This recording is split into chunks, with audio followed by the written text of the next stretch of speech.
बटेश्वर मितावली पदावली मंदिर, बटेश्वर मितावली, बटेश्वर मंदिर, मितावली मंदिर, पदावली मंदिर।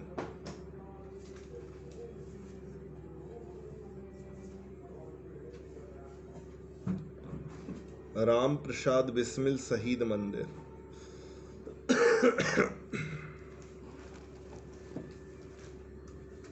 मतलब मुरैना में इतनी चीजें फेमस हैं। क्या क्या? शनिचरा मंदिर, 64 योगिनी मंदिर। ये 64 योगिनी मंदिर है 3 जगह, ध्यान रखिएगा। एक 64 योगिनी मंदिर मुरैना का है, एक 64 योगिनी मंदिर जबलपुर का, वो त्रिपुरी में है, वहां पर है ना, कहाँ पर? भेड़ाघाट के पास। हाँ, क्या बोलते उसको? तेवर, तेवर, तेवर है ना? नहीं, तेवर में तो त्रिपुरा शारदा मंदिर है। ये भेड़ाघाट के पास है 64 योगिनी मंदिर, थोड़ी आगे भेड़ाघाट से, मतलब बाद में भेड़ाघाट आएगा, पहले 64 योगिनी मंदिर। तो और खजुराहो में भी है, लेकिन जो मुरैना का 64 योगिनी मंदिर है वो काफी बड़ा है, फेमस है। और इसी के आधार पर विधानसभा बनी हुई है मध्य प्रदेश की। मध्य प्रदेश की जो विधानसभा का जो बनाया गया है वो 64 योगिनी मंदिर से इंस्पायर्ड होके बनाया गया है। ठीक है, तो राम प्रसाद बिस्मिल शहीद मंदिर भी है। अब लिखो श्योपुर, श्योपुर।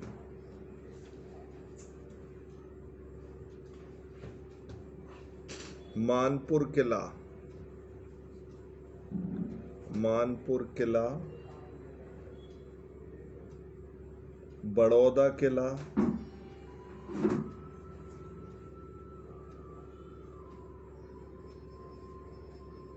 बंजारा डैम,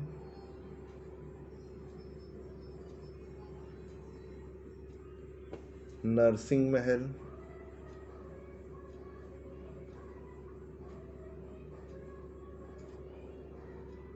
मोहम्मद आलम का मकबरा, मोहम्मद आलम का मकबरा। ये इतनी चीजें श्योपुर में है। क्या क्या है? मानपुर किला, बड़ौदा किला, बंजारा डैम, नरसिंह महल, मोहम्मद आलम का मकबरा। ठीक है, अब आता भिंड। भिंड में क्या क्या है? वनखंडेश्वर मंदिर, ये आया था पीएससी, वनखंडेश्वर मंदिर। मल्हार राव होलकर छतरी, मल्हार राव होलकर छतरी।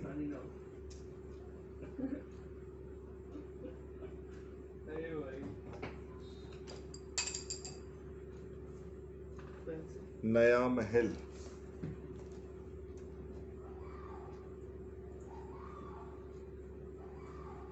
गौरी सरोवर,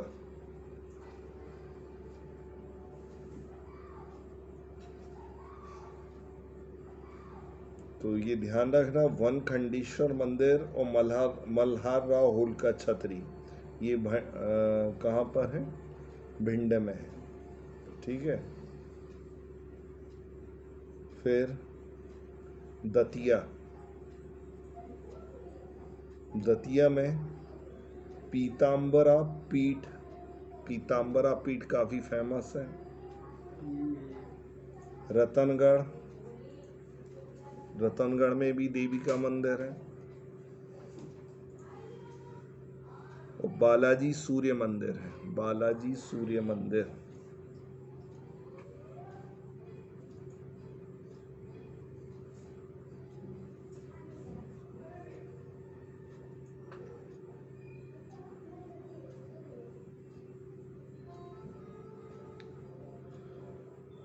पीताम्बरा पीठ, रतनगढ़, बालाजी सूर्य मंदिर। ठीक है, ये चारों काफी फेमस है। फिर है शिवपुरी,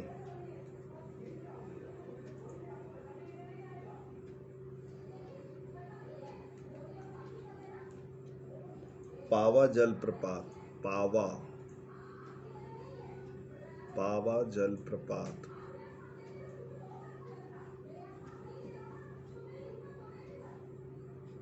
चूरपुरा शिव मंदिर, चूरपुरा।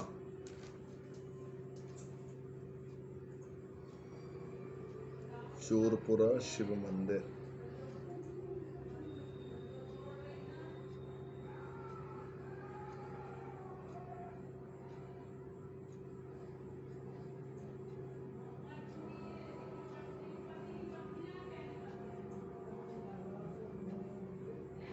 फिर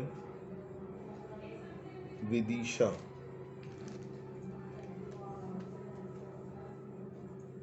माला देवी मंदिर, माला देवी मंदिर।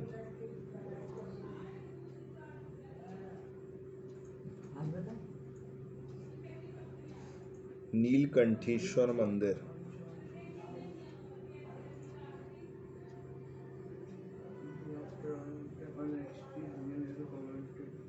अठखंबा बाज, अठखंबा बाज, अठखंबा बाज।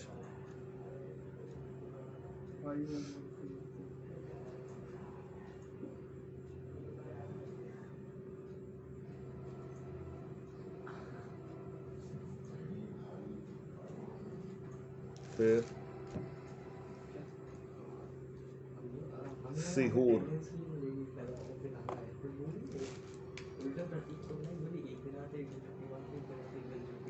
सलकनपुर मंदिर, सलकनपुर मंदिर काफी फेमस है।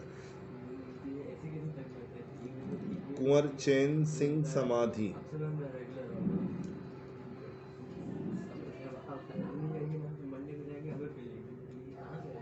All Saint Church, All Saints church.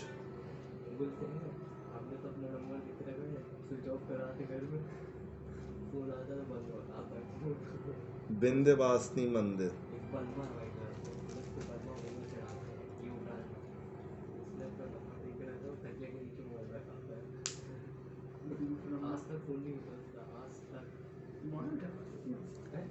फिर आगे लिखें राजगढ़,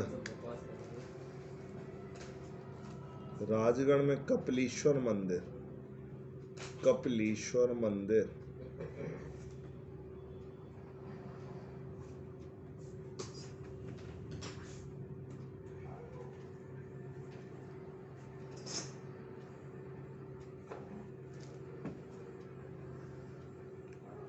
जीरापुर मंदिर,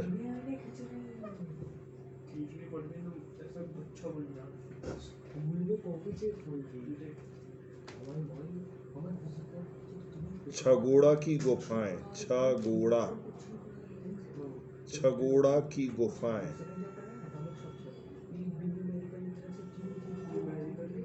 माचलपुर, माचलपुर।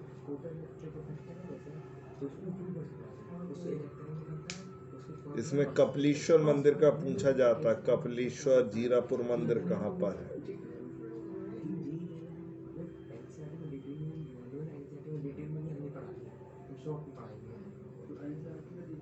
फिर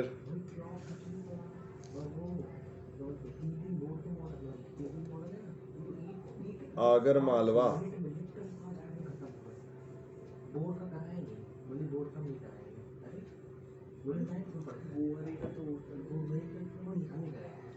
दादी सती मंदिर,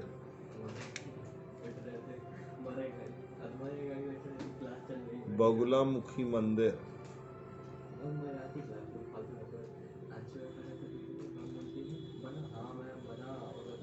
मोती सागर मंदिर, नहीं मोती सागर तालाब।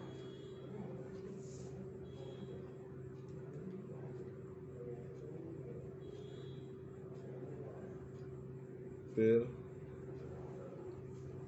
बैजनाथ महादेव मंदिर,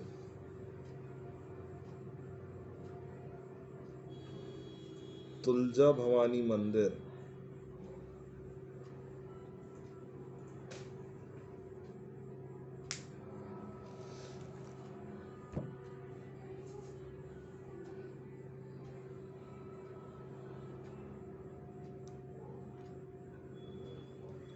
फिर शाजापुर, राजराजेश्वरी मंदिर,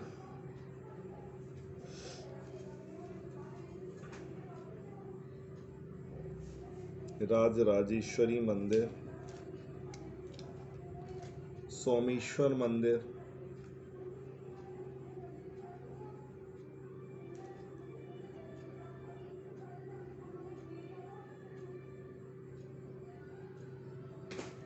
यूसुफ खां दरगाह, यूसुफ खां दरगाह,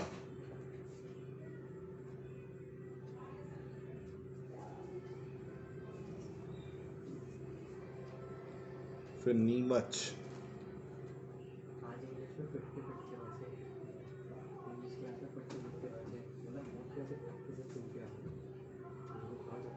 भादवा माता मंदिर, भादवा माता मंदिर,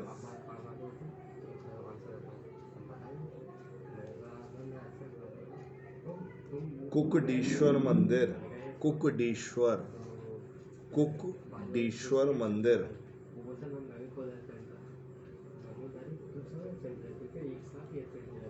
नवतोरण मंदिर,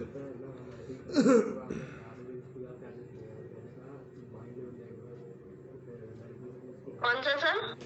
नवतोरण मंदिर,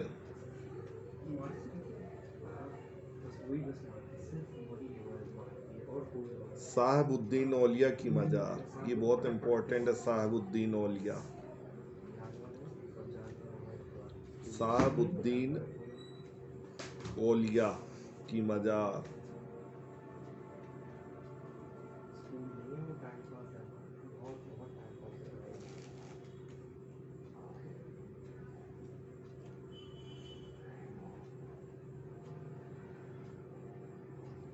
मंदसौर, धर्मराजेश्वर गुफाएं, ये आया था अभी पिछले हफ्ते क्वेश्चन। धर्मराजेश्वर गुफाएं, इसको ब्रैकेट में है मालवा का एलोरा भी कहा जाता है।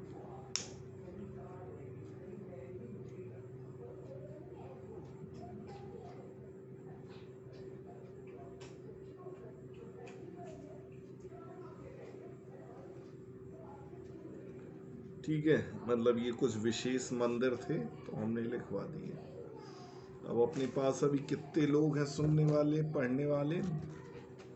केवल सोनिका मैडम है कि चली गई?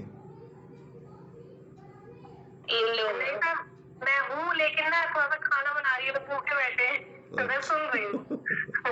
जी सर। तो अपन पढ़ ले अकाउंट। अब आप रिकॉर्डिंग भेज देंगे ना? पढ़ ले रहे सर, टाइम कम है। पढ़ना है ना? हाँ ज्योति मैम, आप भेज दीजिएगा मुझे अपना नोट। हाँ मैडम जी। चलिए देखिए, आज से अपन यूनिट सेकेंड शुरू कर रहे हैं।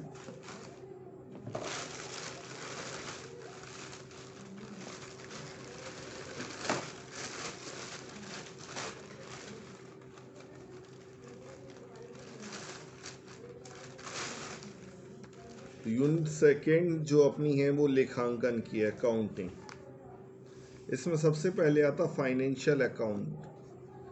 फाइनेंशियल अकाउंट वित्तीय लेखांकन के बेसिक कॉन्सेप्ट, ठीक है, क्या कहलाता है इसके बारे में देख लेते हैं पहले।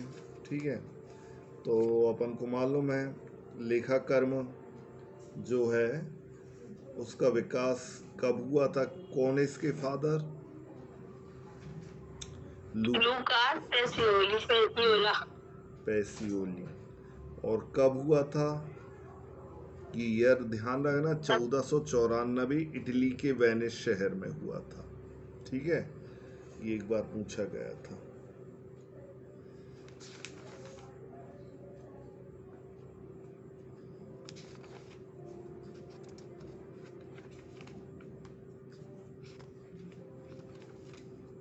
फिर लेखांकन के आधार दो हैं, एक होता रोकड़ आधार और एक होता उपार्जन आधार। रोकड़ आधार, उपार्जन आधार क्या कहलाता है? जब केवल हम नगद मतलब लेखांकन को यदि रोकड़ आधार पर रखते हैं, ठीक है, तो उसको लेखांकन मतलब जैसे कि जो एनजीओज रहते हैं, एनपीओ, नॉन प्रॉफिट ऑर्गेनाइजेशन, वो अपने जो ट्रांजैक्शन जो अपनी जो बहियां रखते हैं वो रोकड़ आधार पे रखते हैं। मतलब वहाँ पर कैश का आदान प्रदान बस होता है, उधार की कोई एंट्री नहीं होती, ना आदत्त की ना पूर्व दत्त की। तो उसको बोलते हैं लेखांकन का रोकड़ आधार, ठीक है। फिर लेखांकन का उपार्जन आधार किसे कहते हैं?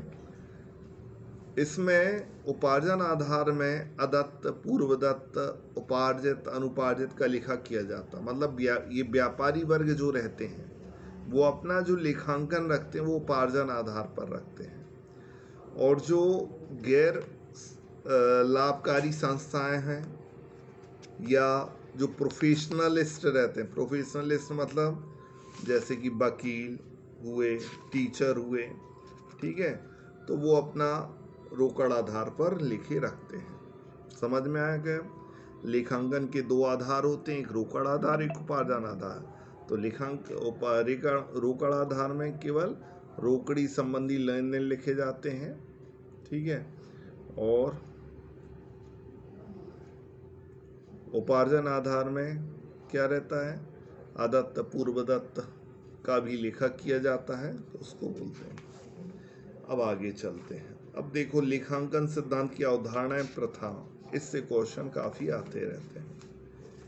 ये इसमें कुछ लेखांकन सिद्धांत का जो वर्गीकरण किया गया है वो 3 भागों में बांटा गया है। लेखांकन सिद्धांत का वर्गीकरण 3 भागों में बांटा गया है। पहला है मूलभूत अवधारणा या मान्यताएं, मूलभूत सिद्धांत, और तीसरा है परंपराएं।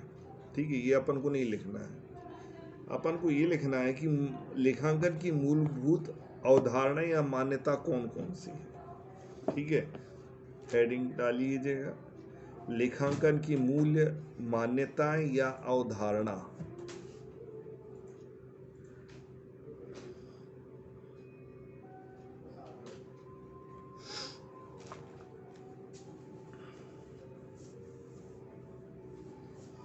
पहला लिखें, व्यापार की इकाई की अवधारणा।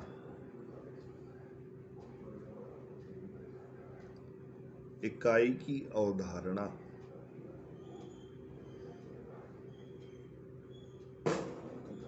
दूसरा लिखें, चालू व्यवसाय की अवधारणा।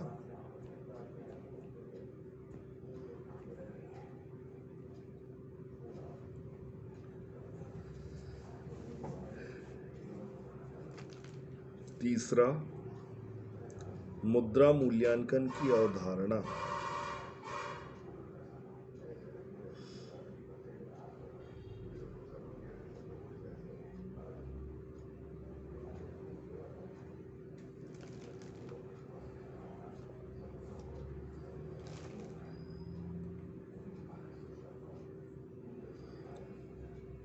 चौथा है लेखांकन अवधि की अवधारणा। लिख ली ना ये चारों, अब समझो ये क्या कहलाता है।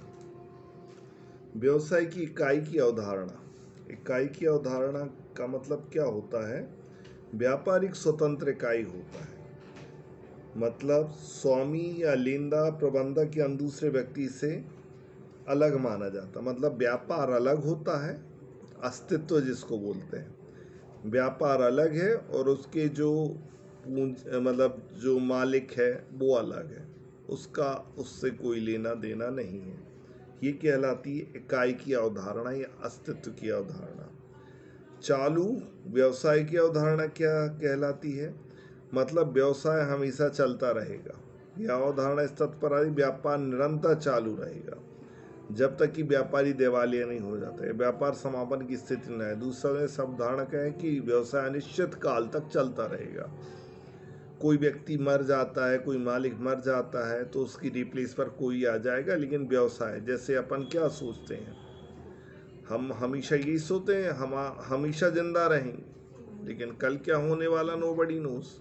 ठीक है, लेकिन हमारी ये मान्यता है कि हम अमर होके आए हैं और हम जिंदा रहेंगे अगले 70-80 साल तक।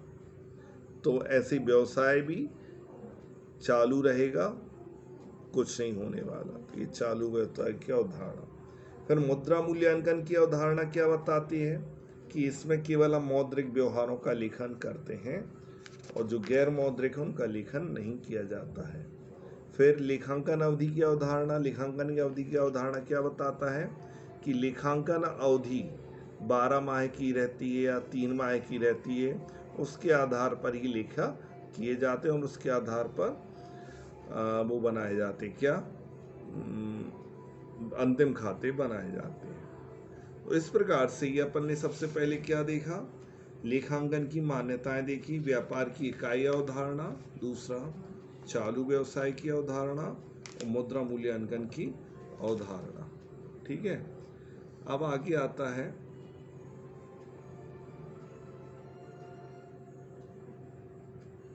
फिर लिखें मूलभूत लेखांकन सिद्धांत। मूलभूत लेखांकन सिद्धांत।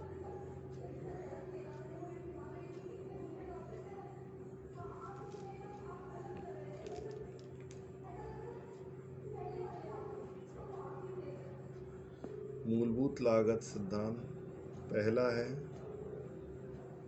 लागत सिद्धांत।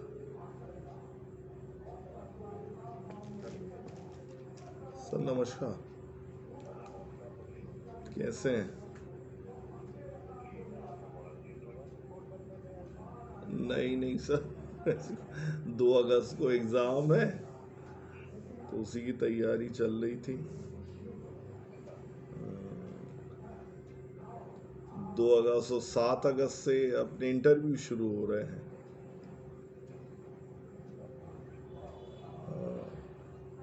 और सर क्या हुआ मैडम का, अपनी मैडम का रिजल्ट आ गया ना, अपनी जो मैडम थी, और वो एक और जो आई हुई थी जो उस दिन इंटरव्यू देके आई थी। अच्छा, लिस्ट नाम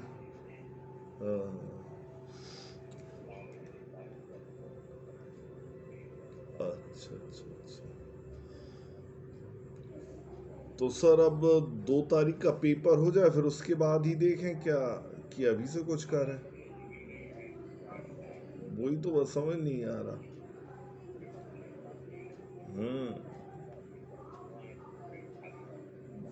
बस, और ज़्यादा समय भी नहीं दे रहे हैं, और वो भी कहाँ भेज रहे हैं, इंदौर या भोपाल कहाँ सेंटर मिल रहा है उसका भी। जबलपुर में है नहीं है। चलिए ठीक है। हाँ। रंजना मैडम का भी नहीं हुआ सर? रंजना जैन थी ना एक गढ़ा में, गेस्ट फैकल्टी शायद, उसका इंटरव्यू बहुत ही अच्छा गया था बता रही थी, उनका भी नहीं हुआ लेकिन।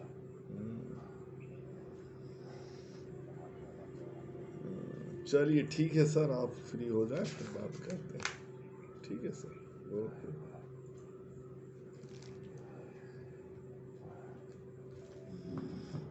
एक सर का फ़ोन आया था, उनके 2 कैंडिडेट हैं, दोनों का नहीं हूँ हिस्ट्री में।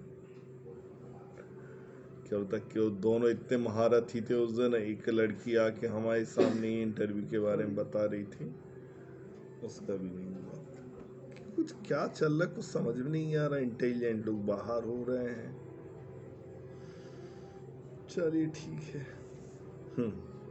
मूलभूत लेखांकन सिद्धांत कौन कौन से? पहला लागत सिद्धांत, दूसरा द्विपक्षीय सिद्धांत,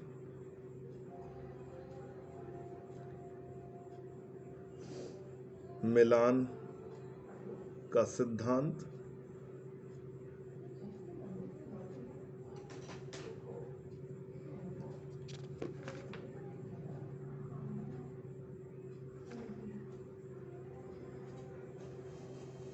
आगम मान्यता सिद्धांत, पूर्ण प्रकटीकरण का सिद्धांत और उपार्जन सिद्धांत।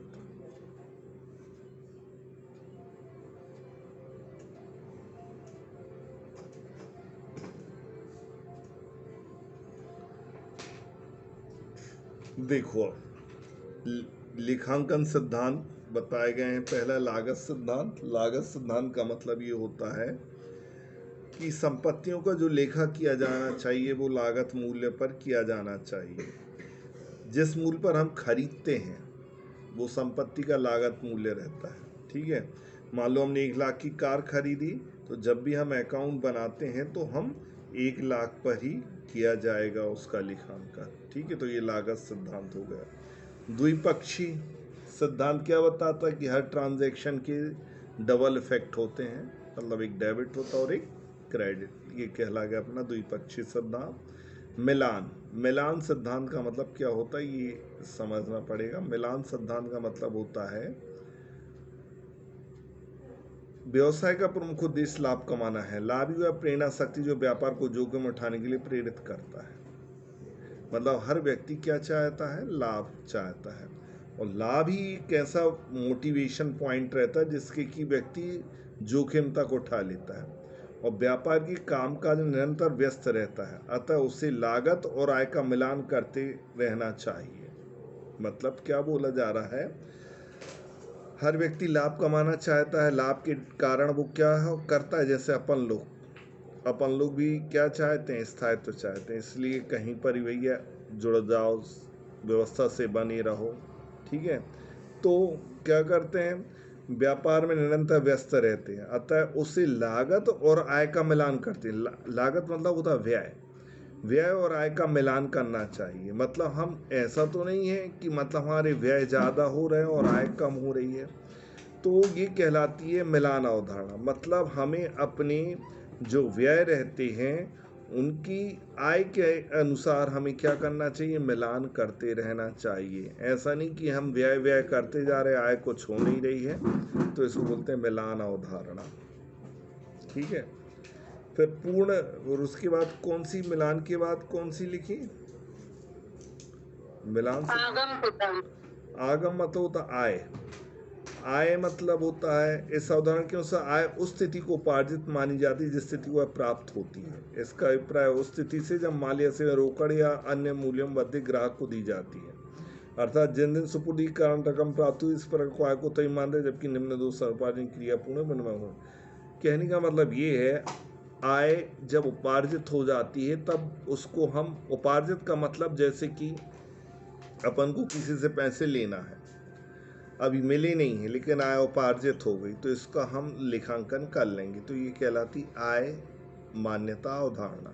मतलब आय जब उपार्जित होती है तो उसको तुरंत लेखा में कर लेना चाहिए।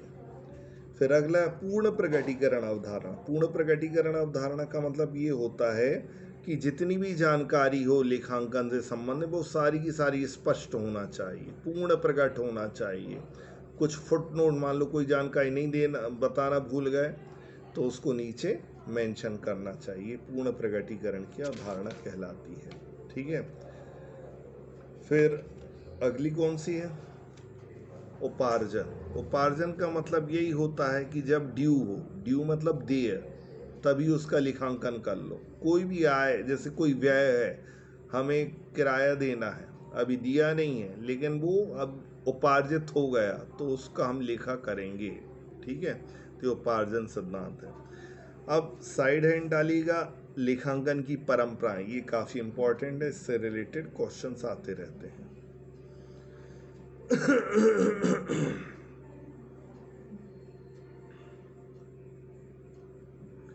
पहला है एक रूपता की प्रथा या परंपरा। एक रूपता,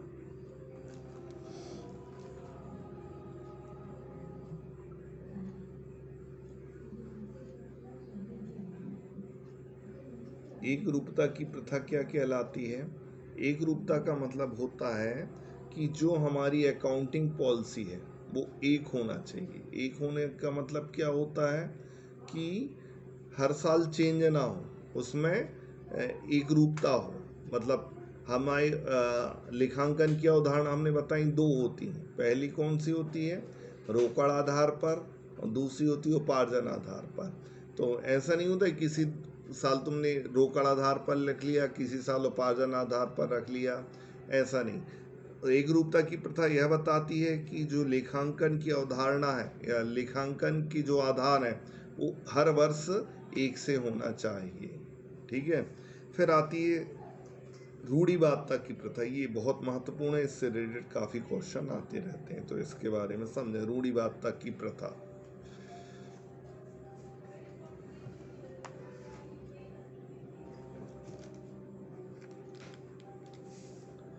इसका मतलब होता है संभावित हानियों की व्यवस्था करें। डैश करके लिखें, सभी संभावित हानियों की व्यवस्था करें।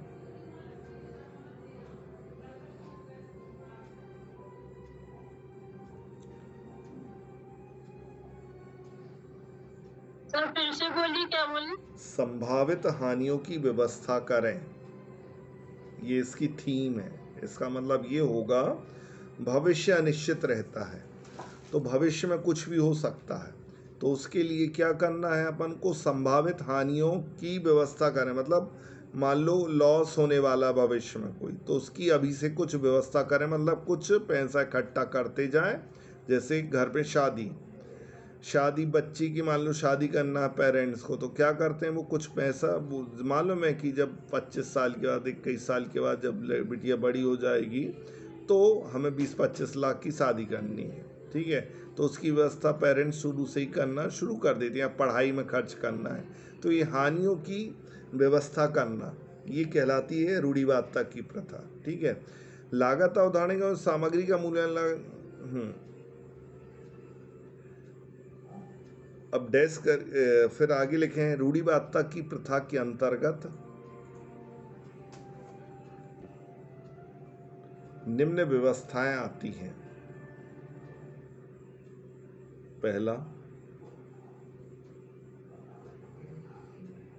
ये बहुत महत्वपूर्ण है, पहला है अंतिम रहतिया का मूल्यांकन।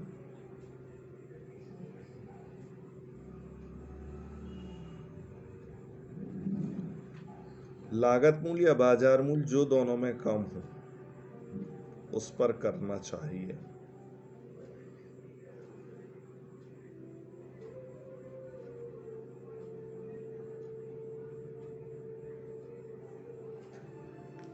फिर दूसरा पॉइंट लिखें, देनदारों पर अप्राप्य ऋण के लिए संचय करना चाहिए या डूबत ऋण के लिए संचय करना चाहिए।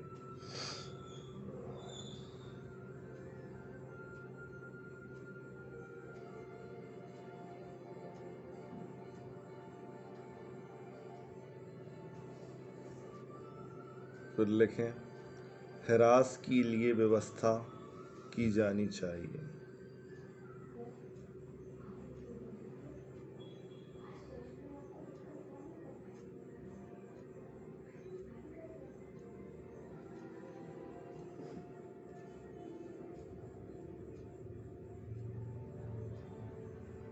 देखो, ये पॉइंट क्वेश्चन में ऐसा पूछा जाता है कि अंतिम स्टॉक का मूल्य, बाजार मूल्य, लागत मूल्य जो दोनों में कम हो उस पर करना चाहिए। कौन सी मान्यता के अनुसार या कौन सी प्रथा के अनुसार बताया गया है? एकरूपता, रूढ़िवादिता, सारता या कोई और? तो ये रूढ़िवादिता प्रथा है। ठीक है। या फिर देनदारों पर संचय का प्रावधान करना चाहिए, कौन सी प्रथा बताता है?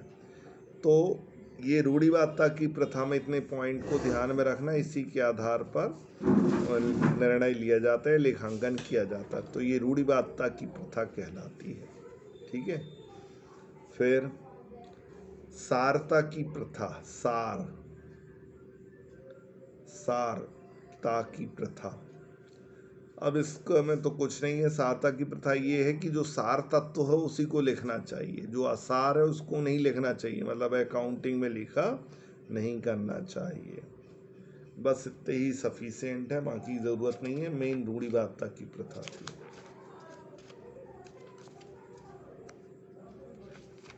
ठीक है। अब इसमें accounting, capital and revenue, financial statement, partnership में तो प्रैक्टिकल क्वेश्चंस आएंगे। अकाउंटिंग स्टैंडर्ड्स आते हैं। ये अकाउंटिंग स्टैंडर्ड्स कल अपन देखते हैं इसको, ठीक है, और कंपनी अकाउंट पढ़ेंगे कल। आज के लिए इतना ही रहने देते हैं, ठीक है।